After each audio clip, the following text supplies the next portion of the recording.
آج حالت کیا ہے ہماری؟ اپنے نوجوانوں سے پوچھنا چاہتا ہوں، موبائل کے بغیر کتنی دیر رہ سکتے ہو؟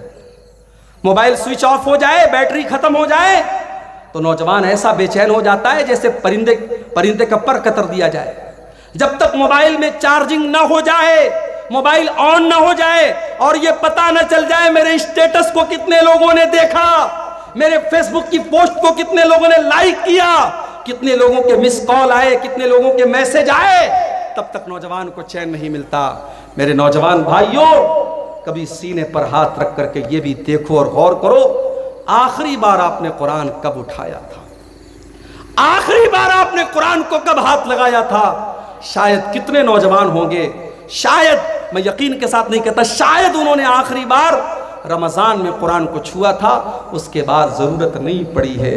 تاپوں میں سجایا جاتا ہوں، ہاتھوں میں اٹھایا جاتا ہوں، پڑھ پڑھ کے سنایا جاتا ہوں، آنکھوں میں لگایا جاتا ہوں۔ قرآن شکایت کر رہا ہے، او لوگوں، تم مجھے آنکھوں سے لگا کر کے چومتے ہو، ریشم کے کپڑے میں لپیٹ کے رکھ دیتے ہو، لیکن میری تلاوت نہیں کرتے، میرے اوپر غور نہیں کرتے، مجھے سمجھنے کی کوشش نہیں کرتے۔ میرے پیارے ساتھیوں، آپ کا کوئی دوست آپ کو میسج کرے اور آپ موبائل میں اس کے میسج کو اگنور کر دیں، اس کے میسج کو نظر انداز کر دیں، آپ کا دوست آپ سے ناراض ہو جائے گا، تو نے میرے میسج کو دیکھ کر کے کیوں اگنور کر دیا؟ یہ قرآن بھی تو اللہ تعالیٰ کا میسج ہے، یہ قرآن بھی تو اللہ تعالیٰ کا پیغام ہے۔ ہمارے گھر میں قرآن رکھا ہوا ہے، میری ماں بہنوں، میرے بھائیوں، ہم 5 منٹ بھی 24 گھنٹے میں قرآن کے لیے نہیں نکالتے۔ کتنے بڑے ظالم ہیں! دوسروں کو ظالم بعد میں کہو، پہلے یہ سوچو ہم کتنے بڑے ظالم ہیں، قرآن کے ساتھ ہم نے کتنی ناانصافی کی ہے۔ قرآن پڑھا کرو میرے بھائی، قرآن پڑھنے سے نیکی بھی ملے گی، برکت بھی ملے گی۔ ابھی پرسوں جمعہ کا دن ہے، جمعہ کے دن تھوڑا سا ٹائم نکالو، 15 منٹ 20 منٹ میں سورہ کہف پڑھ لو۔ اللہ کے پیارے حبیب فرماتے ہیں، جو جمعہ کے دن سورہ کہف پڑھتا ہے، اگلے جمعہ تک اللہ تعالیٰ اس کو ایک نور عطا کرتا ہے، ایک روشنی عطا کرتا ہے۔ بھائی 15 منٹ قرآن پڑھو، ایک ہفتے کے لیے آپ کو برکت ملے گی، اللہ کی طرف سے نور ملے گا، اور کیا چاہیے؟ تو قرآن کی تلاوت یہ بہت بڑا کام ہے۔ قرآن اگر آپ پڑھیں گے، اللہ کے فرشتے اتر کر کے آپ کے لیے دعا کریں گے اور آپ کی تلاوت کو سنیں گے۔ تو یہ ہو گئی تیسری چیز۔ چوتھی چیز جس کو کرنے سے فرشتے اترتے ہیں، کسی مدرسے میں جاؤ اور جا کر کے دیکھو، حافظ جی اور مولوی صاحب بیٹھ کر کے قرآن پڑھا رہے ہیں اور 20 25 50 بچے بیٹھ کر کے قرآن پڑھ رہے ہیں۔ جس مجلس میں قرآن پڑھا جاتا ہے، پڑھایا جاتا ہے، وہاں پر بھی اللہ تعالیٰ کے فرشتے اترتے ہیں۔ صحیح مسلم کی روایت، اللہ کے پیارے نبی فرماتے ہیں، مجتمع قوم فی بیت من بیوت اللہ ویتدارسونہ بینہم، جب اللہ تعالیٰ کے کچھ بندے بیٹھ کر کے قرآن کی تلاوت کرتے ہیں، قرآن کو پڑھتے ہیں، قرآن کو پڑھاتے ہیں، الا نزلت علیہم السکینہ وغشیتہم الرحمہ وحفتہم الملائکہ وذکرہم اللہ فی من عندہ۔ جب اللہ کے بندے قرآن کو پڑھتے اور پڑھاتے ہیں، ایسی مجلس کے اوپر سکون نازل ہوتا ہے اور اللہ کی رحمت ان کو ڈھانپ لیتی ہے، اور اللہ کے فرشتے ایسی مجلس کو گھیر لیتے ہیں، اور اللہ تعالیٰ ایسی مجلس کا ذکر اپنے دربار میں کرتا ہے، اللہ تعالیٰ فرشتوں کے بیچ میں کرتا ہے۔ میرے پیارے ساتھیوں، قرآن پڑھنے والے بن جاؤ، قرآن پڑھانے والے بن جاؤ۔ آج سائنس پڑھانے والے ٹیچر اور سائنس پڑھانے والے ٹیوشن پڑھانے والے کی سیلری 2000 ہے، اور انگلش پڑھانے والے کو 5000 دیا جا رہا ہے، اور قرآن پڑھنے والے مولوی کو 500 روپیہ دینے کے لیے لوگ تیار نہیں ہیں۔ وہ لوگوں، ہم نے قرآن کی ویلیو کو بہت گھٹا دیا، ہم نے قرآن کی قیمت کو بہت ہلکا کر دیا۔ ارے قرآن کے پڑھنے والے کا مقام تو یہ ہے، اللہ کے پیارے نبی فرماتے ہیں، خیرکم من تعلم القرآن وعلمہ، تم میں سب سے بہترین انسان وہ ہے جو قرآن کو سیکھے اور سکھائے۔ قرآن کو سیکھنے اور سکھانے والے کو کبھی حقیر مت جانو۔ مدرسے کے یہ بچے بڑی قربانی کے بعد حافظ اور عالم بنتے ہیں۔ بھائی عزت دار اور خوددار صرف آپ نہیں ہیں، وہ بچے بھی ہیں۔ باپ کا لاڈلا ہے، وہ مدرسے میں آیا ہے، بہت سارے مدرسے وہاں مطبخ کا انتظام نہیں ہے، گاؤں میں جاگیر بندی ہوئی ہے، بچہ ٹفن لیتا ہے گھر گھر فقیروں کی طرح گھر گھر ٹفن میں لے جا کے کھانا لیتا ہے۔ کیا بچے کا دل اندر سے نہیں کہتا یہ تو کیا کر رہا ہے؟ مگر باپ نے بھیجا ہے کہ تجھے آنا ہے تو قرآن کا حافظ بن کے آنا ہے، عالم بن کے آنا ہے۔ اپنی غیرت اور خودداری کو قربان کر کے وہ بچہ میرے بھائیوں گھروں سے جا کے جاگیر لاتا ہے۔ اور کتنے مدرسوں میں جہاں مطبخ کا انتظام ہے وہاں بھی کھانا کیسا بنتا ہے؟ کبھی جاؤ، آپ لوگ تو شیرسا بازی لوگ ماشاءاللہ بڑا تیل مسالہ کھانے والے لوگ ہیں، جب ہم یہاں پہ کھانا آتا ہے تو لوگ کہتے ہیں مولوی صاحب جھول لیں گے، جھول لے لیجئے، جھول پر جھول ڈالتے رہتے ہیں۔ وہ مدرسوں میں آپ کو جھول نہیں ملے گا میرے بھائی، پانی کی جیسی دال ملے گی، بغیر چھلا ہوا آلو ملے گا۔ اور ہمارے دور میں، اب حالات ہم نہیں بتا سکتے موجودہ وقت میں، ہمارے دور میں جب ہم پڑھتے تھے مدرسے میں، امتحان کے موقع پر، میں تو ہاسٹل میں نہیں رہتا تھا، آتا جاتا تھا، لیکن امتحان کے موقع پر جب میں ہاسٹل میں رہتا تھا تو دیکھتا تھا کہ ناشتے میں جو چنا ملتا تھا تو وہ چنا امتحان کے موقع پر وہ ہے مسالے دار ملتا تھا، اور باقی سال میں وہ بالکل سادہ اور سمپل ملتا تھا۔ تو ہمارے بنگال کے اور جھارکھنڈ کے بچے کیا کرتے تھے، وہ الگ سے اس میں جو ہے بہت ساری چیزیں مکس کر کے چاول ڈال کے اس کو جو ہے پکاتے تھے، بناتے تھے، تو بڑی قربانیاں دیتے ہیں میرے بھائی، تب جا کے عالم بنتے ہیں۔ اس لیے قرآن کے ان حافظوں کی قدر کرو، ان عالموں کی قدر کرو، ان کو حقیر مت سمجھو میرے بھائی، آپ کی نظر میں یہ حقیر ہوں گے۔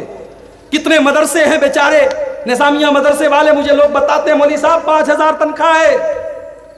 مہنگائی کے اس دور میں ایک لیبر، ایک مزدوری کرنے والے کی بھی ڈیلی کی اس کی مزدوری کم سے کم 400-500 روپیہ ہے میرے بھائی، 5000 روپیہ مہینے پر یہ مولوی کام کر رہا ہے۔ اور کتنے مدرسوں میں یہ مدرس اپنی تنخواہ جب تک خود چندہ کر کے نہ لائے تب تک بیچارے کو تنخواہ نہیں مل سکتی۔ مدرسے کا مینجمنٹ کہتا جاؤ اپنی تنخواہ خود لے کر کے آؤ، وہ بیچارہ دوڑ دھوپ کر کے چندہ کر کے لاتا ہے، تب یہ مدرسے چلتے ہیں۔ بڑی قربانیوں سے یہ مدرسے چل رہے ہیں میرے بھائی، قرآن پڑھایا جا رہا ہے، قرآن پڑھا جا رہا ہے وہاں۔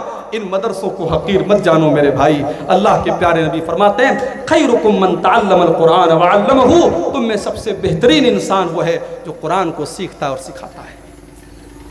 کتنی چیزیں ہوں گی؟ 4 چیزیں ہوں گی۔ نمبر 5، پانچواں ایسا عمل جس کے کرنے پر فرشتے اترتے ہیں۔ بہت سمپل کام بتا رہا ہوں، رات میں بستر پہ سونے جاؤ تو آیت الکرسی پڑھ لیا کرو۔ آیت الکرسی اگر آپ بستر پہ سونے کے ٹائم پڑھیں گے تو کیا ہوگا؟ آئیے وہ حدیث بھی آپ کو سنا دیتا ہوں۔ ابو ہریرہ رضی اللہ تعالیٰ عنہ فرماتے ہیں اللہ کے پیارے حبیب نے مجھے صدقہ فطر کے غلے کی رکھوالی کا ذمہ دار بنایا۔ اس کا مطلب یہ ہوا کہ صحابہ کے دور میں صدقہ فطر غلہ میں دیا جاتا تھا، اس لیے پیسے میں، جو علماء کہتے ہیں پیسے میں دیا جائے، پیسے میں دیے جانے کی گنجائش ہو سکتی ہے، مگر افضل اور بہتر یہ کہ غلے میں دیا جائے۔ تو غلہ 2-3 دن پہلے ہی آ جاتا تھا اور حضرت ابو ہریرہ اس غلے کی رکھوالی کرتے تھے۔ وہ کہتے ہیں کہ ایک دن میں نے رات میں دیکھا کہ ایک چور آیا اور اناج کی بوری میں سے، غلے کی بوری میں سے اناج نکالنے لگا۔ میں نے ہاتھ پکڑا، میں نے کہا کیا کر رہا ہے؟ اس نے کہا بھائی میں مجبور آدمی ہوں، میرے بچے بھوکے مر رہے تھے، میں بڑی مجبوری میں یہ اناج نکال رہا ہوں۔ حضرت ابو ہریرہ کو ترس آ گیا، کہا اچھا چلا جا، آئندہ یہ کام مت کرنا۔ چلا گیا وہ۔ دوسرا دن پھر آیا، حضرت ابو ہریرہ کہتے پھر وہی چور چوری کرنے کے لیے آیا اور غلے میں سے اناج نکالنے لگا بوری میں سے۔ میں نے پھر ہاتھ پکڑا اور میں نے کہا کہ آج میں تجھے نہیں چھوڑوں گا، میں تجھے اللہ کے رسول کے پاس لے کے جاؤں گا۔ اس نے کہا چھوڑ دیجئے، بہت مجبوری تھی، میں نے بہت مجبوری میں یہ قدم اٹھایا ہے، میں ایسا نہیں کرنا چاہتا تھا، میرے بچے بھوکے مر رہے ہیں اس لیے میں آیا ہوں۔ حضرت ابو ہریرہ کو ترس آ گیا، کہا اچھا ٹھیک ہے جاؤ۔ تیسرے دن پھر وہی چور آیا اور پھر حضرت ابو ہریرہ نے اس کا ہاتھ پکڑا اور کہا بیٹا آج تو تجھ کو نہیں چھوڑوں گا، آج میں ضرور اللہ کے رسول کے پاس تجھ کو لے کے جاؤں گا۔ اس چور نے کہا ابو ہریرہ اگر آپ مجھے چھوڑ دیں تو میں آپ کو ایک بہت قیمتی بات بتانے والا ہوں۔ کہا بتاؤ کیا بات ہے؟ کہا ابو ہریرہ جب آپ رات میں بستر پہ سونے جائیں تو آیت الکرسی پڑھ لیا کریں، جب آپ آیت الکرسی پڑھ کے سوئیں گے لا یقربک شیطان، تو کوئی شیطان آپ کے قریب نہیں آئے گا۔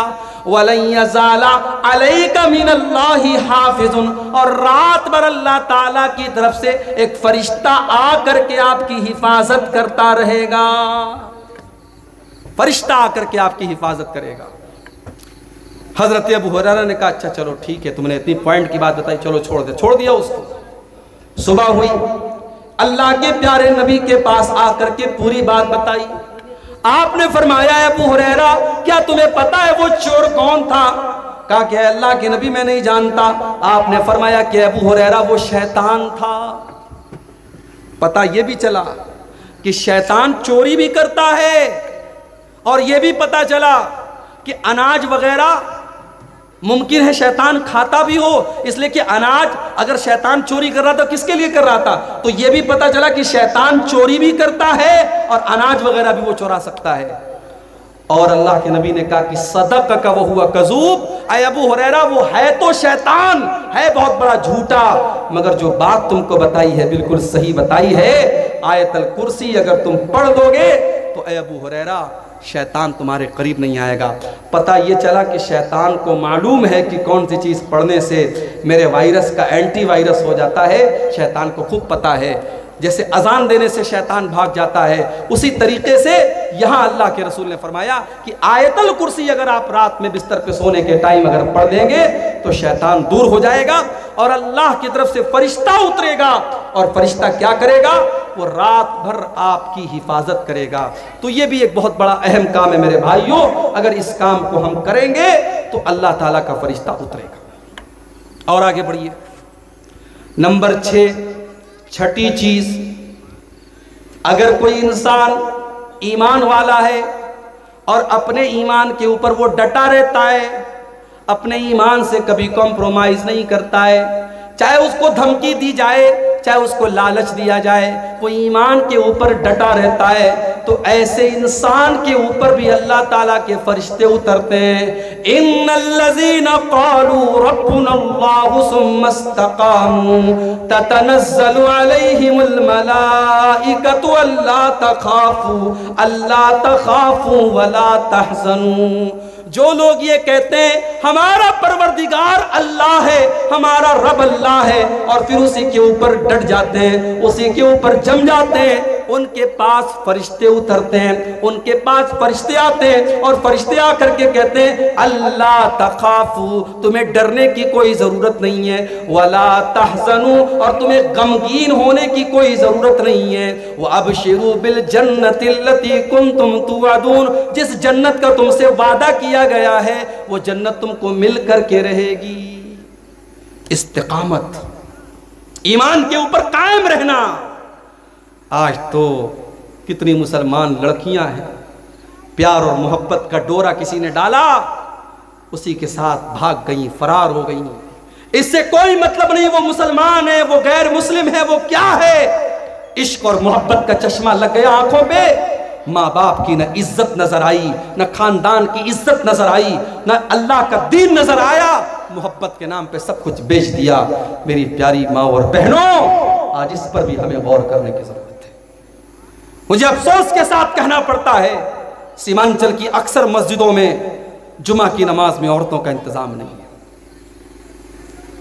اکثر مسجدوں میں جمعہ کی نماز میں عورتوں کا انتظام نہیں ہے، اور مجھے یہ بھی پتا چلا کہ عیدین کی نمازوں میں بھی عورتوں کا انتظام نہیں ہوتا ہے، اور ہم بڑے فخر سے کہتے ہیں صاحب شیرسا بادی جماعت، شیرسا بادی برادری 100% اہل حدیث برادری ہے۔ کس طریقے کے اہل حدیث ہیں ہم؟ اگر ہم اہل حدیث ہیں تو اللہ کے رسول کی ان حدیثوں کا کیا مطلب ہے جس میں آپ نے عیدگاہ میں اور عید کی نماز میں اور عیدین کی نماز میں آپ نے عورتوں کو لے جانے کا حکم دیا؟ آپ نے یہاں تک فرمایا اگر کسی عورت کے پاس چادر نہیں، اپنی پڑوسی کی چادر لے لے، اپنی بہن کی چادر لے لے لیکن جائے۔ آپ نے یہاں تک فرمایا اگر عورت پیریڈ میں، عورت اگر حیض کی حالت میں تب بھی وہ عیدگاہ میں جائے گی، نماز نہیں پڑھے گی، نماز سے دور رہے گی، مگر جب امام صاحب دعا کریں گے تو دعا میں شامل رہے گی۔ اتنی تاکید ہے، آپ نے اپنی عورتوں کو عید اور بقرعید کی نماز سے محروم کر دیا۔ میرے بھائی، جمعہ کی نماز میں عورتوں کا انتظام کیوں نہیں ہے؟ اگر آپ 1 فلور مسجد بناتے کیا وہ 2 فلور نہیں بن سکتی؟ اگر آپ کی مسجد میں 500 لوگوں کا انتظام ہے کیا اس میں 1 روم عورتوں کے لیے نہیں بن سکتا؟ آپ چاہیں گے تو سب کچھ ہو سکتا ہے۔ اور جس دن آپ نے مسجدوں میں عورتوں کا انتظام کر دیا اور عورتیں پابندی سے جمعہ کی نماز میں آنے لگیں، میں گارنٹی دیتا ہوں، لکھ کے دیتا ہوں، آپ کے علاقوں کی تصویر بدل جائے گی۔ یہ جلسے جو ہوتے ہیں نا، ان جلسوں میں تقریر لوگ انٹرٹینمنٹ اور منورنجن کے طور پہ سنتے ہیں، لیکن جمعہ کا جو خطبہ ہوتا ہے آدھا گھنٹے کا، 40 منٹ کا، اس میں ساری پبلک سننے کے لیے آئی ہے۔ وہاں کوئی بیٹھ کر کے سرتی نہیں کھا رہا ہے، کوئی کھینی نہیں کھا رہا ہے، کوئی چائے نہیں پی رہا ہے، کوئی پان نہیں کھا رہا ہے، وہاں سارے لوگ باوضو ہو کر کے بیٹھے ہیں، غور سے سن رہے ہیں۔ جمعہ کی نماز میں اگر آپ نے عورتوں کا انتظام رکھ دیا، سال میں 50 جمعہ کا خطبہ ہوتا ہے، 52 جمعہ کا خطبہ ہوتا ہے، آپ کے گھر کی عورتیں 52 تقریر سنیں گی، 52 تقریر سنیں گی، ان کے دین میں اضافہ ہوگا، ان کے علم میں اضافہ ہوگا۔ وہ عورتیں اگر کسی مدرسے میں پڑھی لکھی نہیں ہیں، عالمہ نہیں ہیں، فاضلہ نہیں ہیں، اسکول کی پڑھی ہیں، کالج کی پڑھی ہیں، لیکن صرف جمعہ کا خطبہ اگر آپ ان کے لیے انتظام کر دیں گے تو میرے بھائیوں، کل کوئی بہروپیہ عشق اور محبت کے نام پر ان کو لے جانے کی کوشش کرے گا، اس نے 52 جمعہ کے خطبے سنے ہوں گے، اس کے پاس دین کا علم ہوگا، وہ محبت اور پیار کے اس دھوکے میں نہیں آئے گی، وہ کہہ دی گی نہیں، میرا ایمان اتنا سستا نہیں ہے، میرا دین اتنا سستا نہیں ہے، تیری محبت کے جھانسے میں نہیں آؤں گی۔ آج اگر ہماری قوم کی بیٹیاں یہ قدم اٹھا رہی ہیں، مجھے کہنے دیجئے کہیں نہ کہیں اس کے ذمہ دار ہم اور آپ ہیں۔ ہم نے اپنی عورتوں کو دین کی تعلیم نہیں دی ہے میرے بھائی۔ تو یہ بہت بڑی چیز ہے کہ آپ اپنے گھر کی عورتوں کو دین کی تعلیم دیں، ان کو بتائیں کہ دین کیا ہے، ان کو بتائیں کہ ایمان کیا ہے، اور اس کے بعد وہ اپنے ایمان پر ڈٹنے والی بنے گی۔ ہم نے تاریخ میں سمیہ رضی اللہ عنہ کا واقعہ پڑھا ہے۔ سمیہ کون ہے؟ عمار کی ماں ہے، یاسر کی بیوی ہے، ان کو ابو جہل نے باندھا ہوا ہے، تپتی ریت پر اور کھلے آسمان کے نیچے سورج دہک رہا ہے اور حضرت سمیہ کو باندھا ہوا ہے، اور ابو جہل کہتا ہے سمیہ اگر تو نے محمد کا دین نہ چھوڑا، اگر تو نے اسلام نہ چھوڑا تو اے سمیہ تیرے شوہر کے سامنے، تیرے جوان بیٹے کے سامنے میں تجھے ننگا کر دوں گا۔ اللہ اکبر! ایک ماں کے لیے اس سے بڑھ کے تکلیف کی بات کیا ہوگی میرے بھائی؟ ایک ماں کو اگر اس کے جوان بیٹے کے سامنے ننگا کر دیا جائے، بے لباس کر دیا جائے، ایک ماں کے لیے اس سے بڑھ کے تکلیف کی بات کیا ہوگی؟ اے سمیہ تیرے ایمان کا کیا کہنا، اے سمیہ تیرے استقامت کا کیا کہنا، تو نے ابو جہل کی بات نہیں مانی، سمیہ کو ننگا کر دیا گیا، جوان بیٹے کے سامنے اس کی ماں کو ننگا کر دیا گیا، اور بڑی بے دردی سے سمیہ کو شہید کر دیا ابو جہل نے۔ او میری پیاری ماں بہنوں، سمیہ نے جان دے دی مگر ایمان نہیں دیا، سمیہ نے جان دے دی مگر توحید کا دامن نہیں چھوڑا۔ ایسے ہی لوگوں کے بارے میں اللہ کہہ رہا ہے ان الذین قالوا ربنا اللہ ثم استقاموا تتنزل علیہم الملائکہ۔ ایمان کے اوپر جو لوگ جم جاتے ہیں ان کے پاس فرشتے آتے ہیں اور فرشتے کہتے ہیں ہم تمہاری مدد کریں گے، نحن اولیاؤکم فی الحیات الدنیا وفی الآخرہ۔ اے اللہ کے بندو گھبراؤ نہیں، ہم دنیا میں بھی تمہاری مدد کریں گے اور آخرت میں بھی ہم تمہاری مدد کریں گے۔ وَلَكُمْ فِيهَا مَا تَشْتَهِي أَنفُسُكُمْ وَلَكُمْ فِيهَا مَا تَدَّعُونَ۔ اور جنت میں تم کو وہ سب ملے گا جس کی تم تمنا کرو گی، جس کی تم آرزو کرو گے۔ تو کتنی چیزیں ہو گئی؟ 6 چیزیں ہوں گی۔ نمبر 7، 7واں ایسا عمل کہ اگر اس کو ہم کریں گے تو فرشتے اتریں گے۔ بہت ہی سمپل چیز بتا رہا ہوں، رمضان کے اندر ایک رات ہے، اس رات کا نام ہے قدر کی رات۔ وہ کون سی رات ہے؟ وہ رمضان کے آخری عشرے کی کوئی ایک رات ہے۔ اس رات میں اگر آپ عبادت کریں گے فرشتے اس رات میں اترتے ہیں۔ اِنَّا أَنزَلْنَاهُ فِي لَيْلَةِ الْقَدْرِ وَمَا أَدْرَاكَ مَا لَيْلَةُ الْقَدْرِ لَيْلَةُ الْقَدْرِ خَيْرٌ مِّنْ أَلْفِ شَهْرٍ۔ میرے بندو تمہیں کیا پتا کہ لیلۃ القدر کیا ہے؟ لیلۃ القدر 1000 مہینوں سے افضل ہے۔ کیلکولیٹر پہ کیلکولیٹ کر لو، 1000 میں 12 سے اگر آپ بھاگ دیں گے تقریباً 84 آتا ہے۔ ایک رات عبادت کریں گے آپ، 84 سال کی عبادت کا ثواب آپ کو ملے گا۔ ایک رات کی عبادت، 5 گھنٹے کی 6 گھنٹے کی عبادت کا ثواب 84 سال کے برابر آپ کو ملے گا۔ اور اللہ فرماتا ہے تنزل الملائکۃ والروح فیہا باذن ربہم من کل امر۔ اس رات میں اللہ کے فرشتے اترتے ہیں، اس رات میں جبریل امین اترتے ہیں، جبریل اترتے ہیں اور اللہ کے فرشتے اترتے ہیں۔ تو میرے بھائیوں، اس رات میں ہم اور آپ عبادت کریں۔ رمضان کا آخری عشرہ آتا تھا، حدیث کے الفاظ ہیں، اما عائشہ فرماتی ہیں اللہ کے پیارے نبی صلی اللہ علیہ وسلم اپنے گھر والوں کو بھی جگاتے تھے اور خود بھی جاگتے تھے، اور گھر والوں کو بھی رات بھر عبادت کرواتے تھے اور خود بھی عبادت کرتے تھے۔ تو شب قدر میں ہم اور آپ عبادت کریں گے تو اللہ کے اچھا، شب قدر کا نام شب قدر کیوں پڑا؟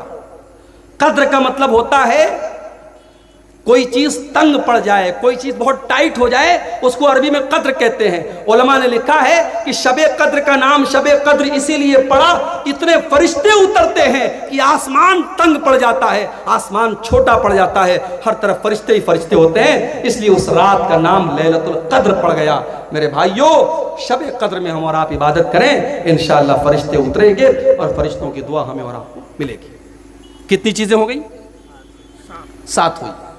نمبر 8، 8واں ایسا عمل کہ اگر اس کو ہم کریں گے تو فرشتے اتریں گے اور ہمیں دعا دیں گے۔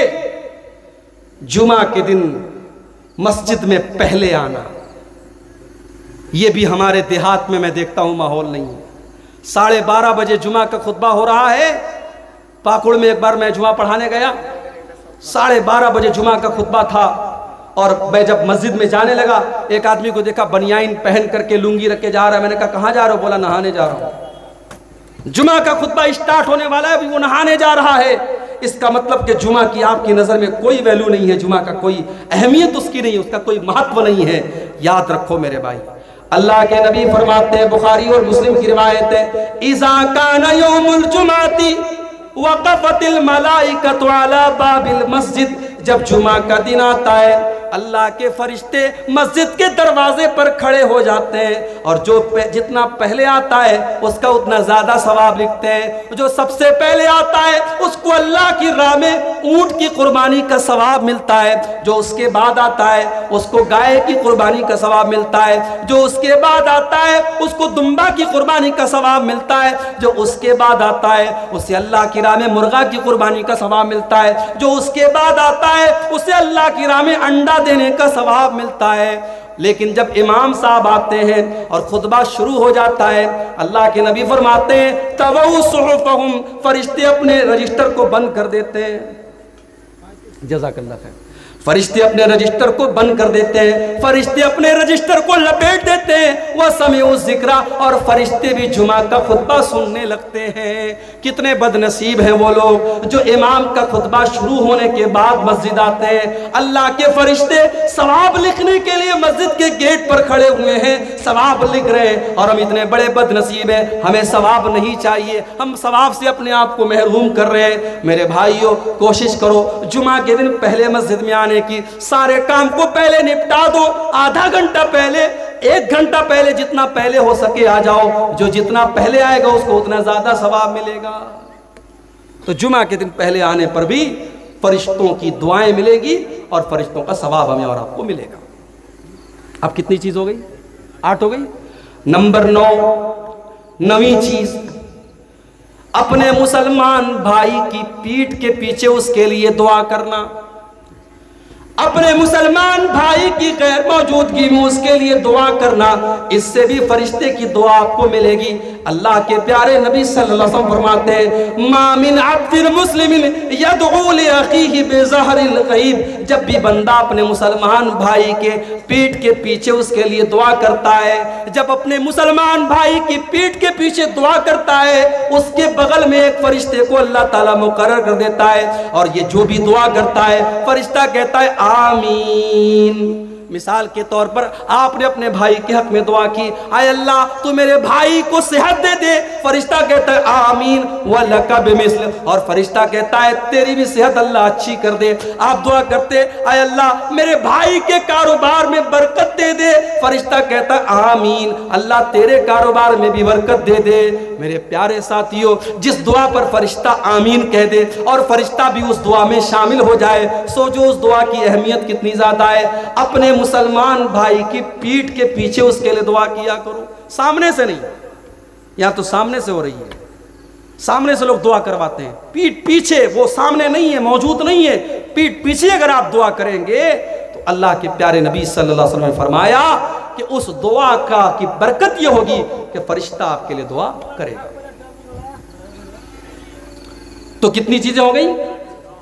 9 چیزیں۔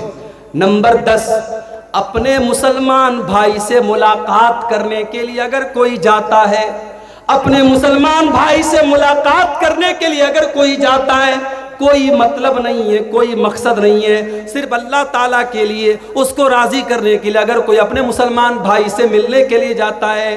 آج کے دور میں کون جاتا ہے بھائی؟ آج کے دور میں تو کوئی 2 منٹ کسی سے بات بھی کرتا ہے تو اس کے پیچھے بھی کوئی مطلب ہوتا ہے۔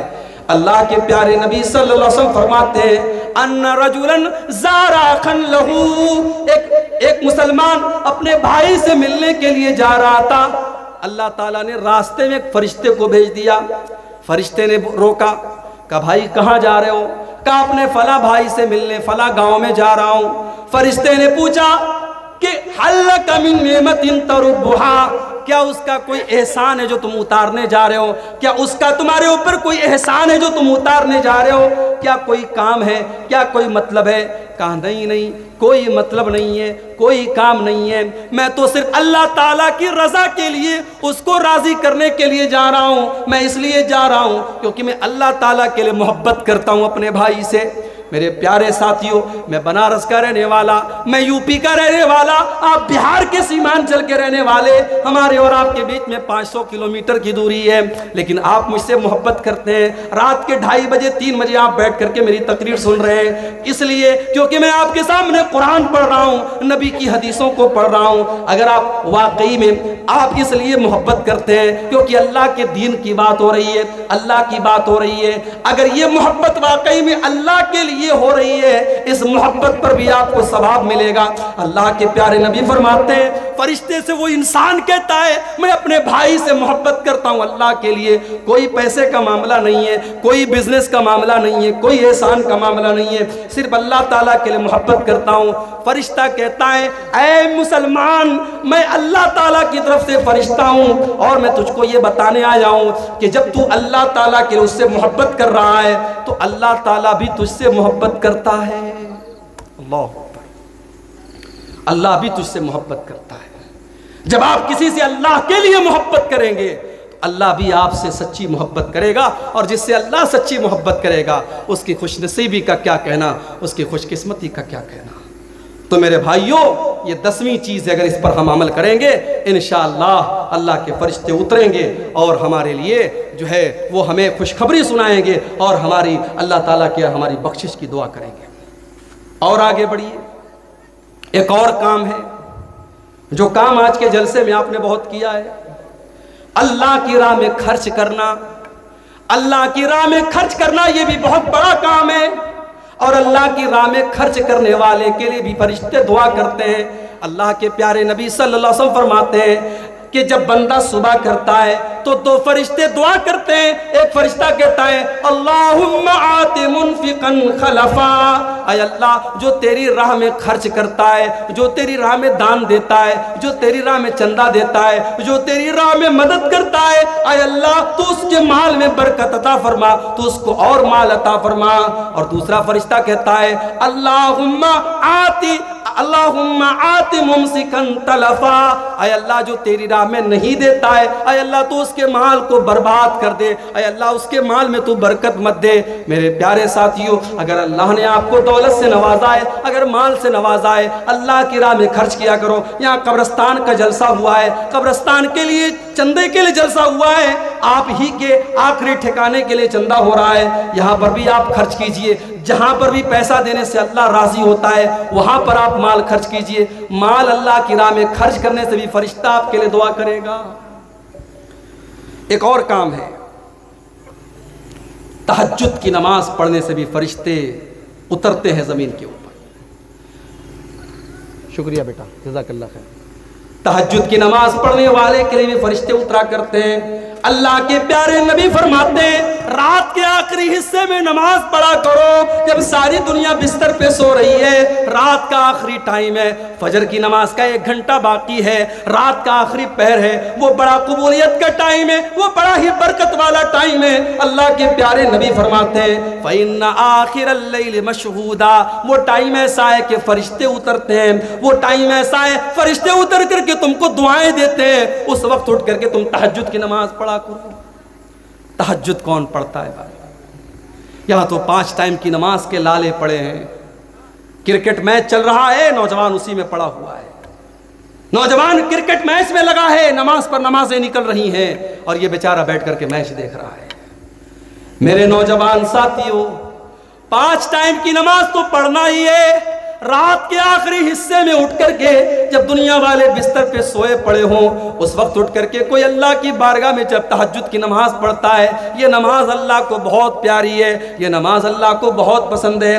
آپ جمعہ کے دن جب مسجد میں جاتے ہیں اور فجر کی نماز پڑھتے ہیں تو فجر کی نماز میں پہلی رکعت میں امام صاحب اللہ کے رسول کی سنت کے مطابق پہلی رکعت میں سورہ سجدہ پڑھتے ہیں۔ سورہ سجدہ کی یہ آیت بھی آپ سنتے ہوں گے، تتجافا جنوبہم عن المضاجع يدعون ربهم خوفا وطمعا ومما رزقناهم ينفقون۔ اللہ کے وہ بندے جب رات میں لوگ اپنے بستروں پر سوئے رہتے ہیں، وہ بستروں سے الگ کھڑے ہو کر کے اللہ کی بارگاہ میں سجدہ کرتے رہتے ہیں، اللہ سے دعائیں کرتے رہتے ہیں، اللہ سے مانگتے رہتے ہیں۔ اللہ فرماتا ہے فلا تعلم نفس ما اخفی لهم من قرة اعین جزاء بما كانوا يعملون۔ میرے وہ تہجد پڑھنے والے، میرے وہ قیام اللیل کرنے والے بندے جو دنیا سے چھپ کر کے میری عبادت کر رہے ہیں، میں نے جنت میں ان کے لیے کیا کیا چھپا کے رکھا ہے کسی کو نہیں پتا۔ جنت کیسی ہے کوئی نہیں جانتا۔ اللہ نے اپنے تہجد پڑھنے والے بندوں کے لیے جنت میں بہت ساری نعمتوں کو چھپا کر کے رکھا ہے۔ میرے پیارے ساتھیوں، تہجد پڑھا کرو۔ اللہ کے پیارے نبی فرماتے ہیں تہجد کے ٹائم بھی فرشتے اترتے ہیں۔ اور آگے بڑھیے، ایک اور کام کرنے سے بھی فرشتے اترتے ہیں، توبہ کرنا، اللہ تعالیٰ سے معافی مانگنا، اللہ تعالیٰ سے اپنے گناہوں پر رونا، توبہ کرنا۔ بڑا مشہور واقعہ ہے، بنی اسرائیل میں ایک آدمی تھا جو 99 لوگوں کا قاتل تھا۔ اس کے دل میں توبہ کا خیال آیا، وہ اپنے دور کے ایک بہت بڑے نیک آدمی کے پاس گیا، ایک بہت بڑے راہب کے پاس گیا جو بہت نیک تھا، بہت عبادت گزار تھا، مگر عالم نہیں تھا، عالم نہیں تھا، عابد تھا، عالم نہیں تھا۔ وہ 99 لوگوں کا قاتل اس کے پاس گیا اور کہا کہ بھائی میں نے 99 لوگوں کا مرڈر کیا ہے، میں توبہ کرنا چاہتا ہوں، میں اللہ سے معافی مانگنا چاہتا ہوں، حل لی من توبہ، کیا میں توبہ کر سکتا ہوں؟ اس نے کہا نہیں نہیں، اتنے بڑے ظالم 99 لوگوں کا خون تم نے بہایا، نہیں تمہاری توبہ قبول نہیں ہو سکتی۔ یہ فتویٰ صحیح تھا کہ غلط تھا؟ بولو بھائی، غلط چھیلو کہ صحیح چھیلو؟ غلط چھیلو، اس لیے کیونکہ وہ عالم نہیں تھا، فتویٰ دے رہا تھا لیکن عالم نہیں تھا۔ آج بھی بڑے بڑے مفتی آپ کو انٹرنیٹ پر مل جائیں گے، ask me brother, ask me brother, پوچھو مجھ سے، پوچھو، ابے تیرے پاس ہے کیا کہ تجھ سے پوچھیں ہم؟ پیٹ کوٹ پہن لیا، اسٹیج پر آ گئے، ٹوپی لگا لی تو تم مفتی بن گئے؟ مفتی ایک بڑی ذمہ داری کا کام ہے میرے بھائی۔ بڑے بڑے علماء ہمارے جھارکھنڈ کے بہت بڑے عالم تھے، اللہ غریق رحمت کرے، اللہ مغفرت کرے، انتقال ہو گیا، علامہ عبدالعزیز حقانی رحمۃ اللہ علیہ، بہت بڑے عالم تھے، مفتی تھے، وہ واقعی میں مفتی تھے، پوری زندگی انہوں نے پڑھنے پڑھانے میں گزاری۔ یا تو 4 کتابیں آدمی پڑھتا ہے اور مائک ہاتھ میں لے لیتا ہے اور کہتا ہے پوچھو بھائی میں جواب دوں گا۔ مفتی بننا بچوں کا کھیل نہیں ہے میرے بھائی، فتویٰ دینا بچوں کا کھیل نہیں ہے۔ اس لیے میں کہتا ہوں عالم کا کام جاہل کو مت دو میرے بھائی، جو کام عالم کا ہے وہ عالم سے کرواؤ۔ اس 99 لوگوں کے قاتل نے غلط آدمی سے فتویٰ پوچھا، وہ عالم نہیں تھا، راہب تھا، بہت بڑا عبادت گزار تھا مگر عالم نہیں تھا۔ کہا تیری توبہ نہیں قبول ہوگی؟